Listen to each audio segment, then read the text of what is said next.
आगामी नगर विधानसभा निवडणुकीमध्ये नगर शहर मतदारसंघात आमदार संग्राम जगताप यांचं नाव महायुतीकडून फिक्स समजलं जातं. पण त्यांच्या विरोधात कोण असा प्रश्न मात्र सतावत होताच. त्यांच्या विरोधात अनेक दिग्गजांची नावं घेतली जात होती. परंतु आता नगरच्या राजकारणात काही ट्विस्ट दिसू लागले. मागील काही दिवसांपासून कोतकर कुटुंबियांच्या सुरू असणाऱ्या भेटीगाठी, गणपती उत्सवात नगर शहर, बोल्लेगाव, नागापूर, केडगाव आदी भागांमध्ये आरतीसाठी लावलेली उपस्थिती, त्यामुळे आता नगर विधानसभेला माजी महापौर संदीप कोतकर यांचं नाव चर्चेत येऊ लागले. त्यातच आता गणेश विसर्जन मिरवणुकीत स्पंदन प्रतिष्ठाननं काढलेली भव्य मिरवणूक हा देखील एक मोठा चर्चेचा विषय झालाय. त्यामुळे कोतकर कुटुंबातील सदस्य आमदारकीला उभे राहतील का? मुळात त्यांना आमदारकीला उभं राहता येईल का? विखे आमदार जगतापांना साथ देतील की कोतकर यांना? माजी आमदार शिवाजीराव कर्डिले यांचं काय? असे अनेक प्रश्न नागरिकांच्या डोक्यात आहेत. याच विषयाचा सविस्तर रिपोर्ट पाहूयात.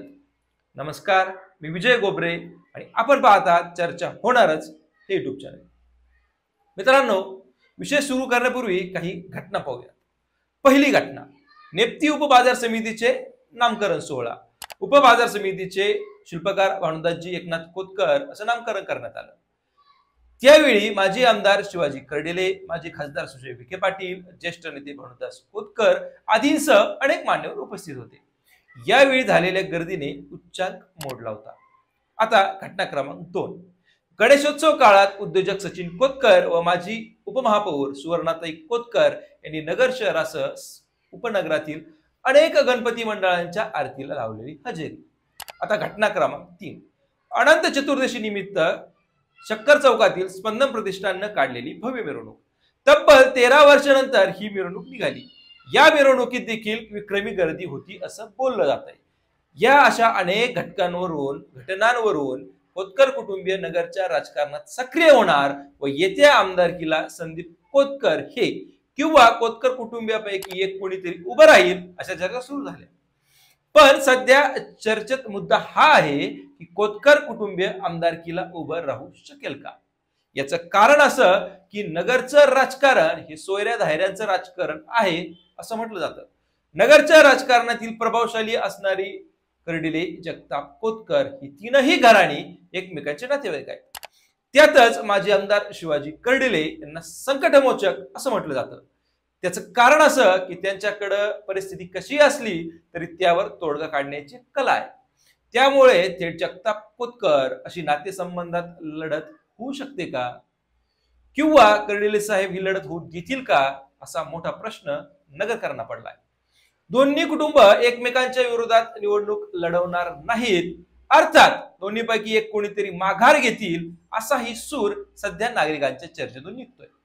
पुढील काही राजकीय बोलाचालीवर कोणीतरी एक माघार घेईल असंही सध्या लोक म्हणतात. त्यामुळे कोतकर खरोखर आमदारकीला उभे राहतील का? हा नागरिकांचा प्रश्न किंवा चर्चा रास्त आहे. आता दुसरा एक मुद्दा म्हणजे जर कोतकर जगतापाशी फाईट झालीच तर विखे कुटुंब कुणाला साथ देईल? कारण लोकसभेला सुजय विखे पाटील यांना आमदार संग्राम जगताप तसंच कोतकर कुटुंबियांनी देखील मनापासून साथ दिली होती. त्यामुळे विखे यांच्या दृष्टीनं दोन्ही कुटुंबीय सारखीच असतील यात शंका नाही. पण जर हेच विरोधात उभे ठाकले तर मग विखे कुणाची साथ देतील हा मोठा प्रश्न सध्या नागरिकांना पडलाय. आता जगताप व कोतकर हे दोन्ही कुटुंबीय पाहिले तर दोघांचाही राजकीय दरारा, कामकाज करण्याची पद्धती, विकास कामं, कार्यकर्ते सगळं सारखंच. त्यामुळे दोघांचंही राजकीय वजन सारखंच आहे. त्यामुळे आता ही लढत खरोखर होणार का?